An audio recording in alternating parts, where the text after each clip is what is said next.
The United Nations Environment Programme in 2021 said that if we are a population of around 8 billion right now, and if we collectively as 1 billion people take the steps to become pro-planet, then the carbon emission will be reduced by 20%. Good morning everyone. My lecture topic for today is net zero.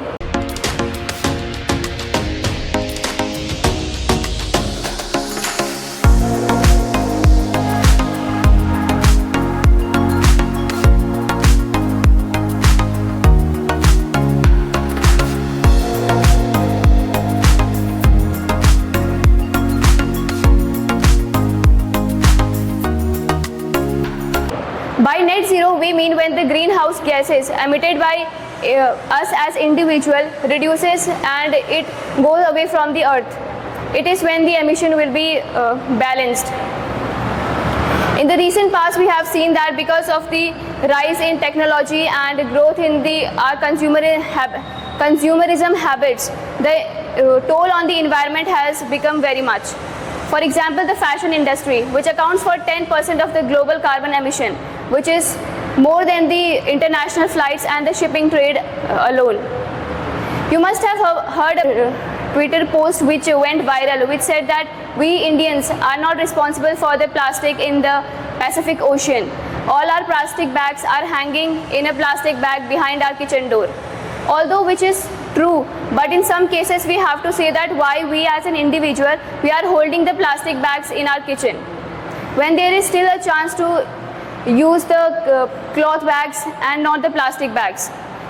Plastic bags are also a source of methane and they harm the environment. Not only they harm the environment, but also the livestock and the cattle.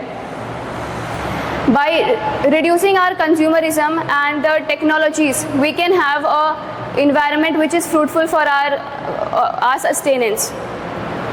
And also, we have seen that the throwaway culture is increasing at a rapid age.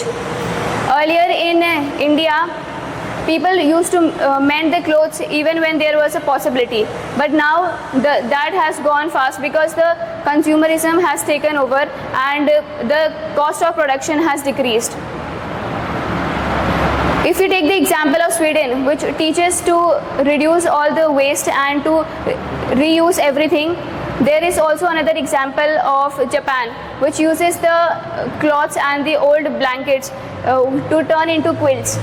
Another country is Japan, which uses the waste clothes for the wrapping of gifts. So these are the countries that we can learn from.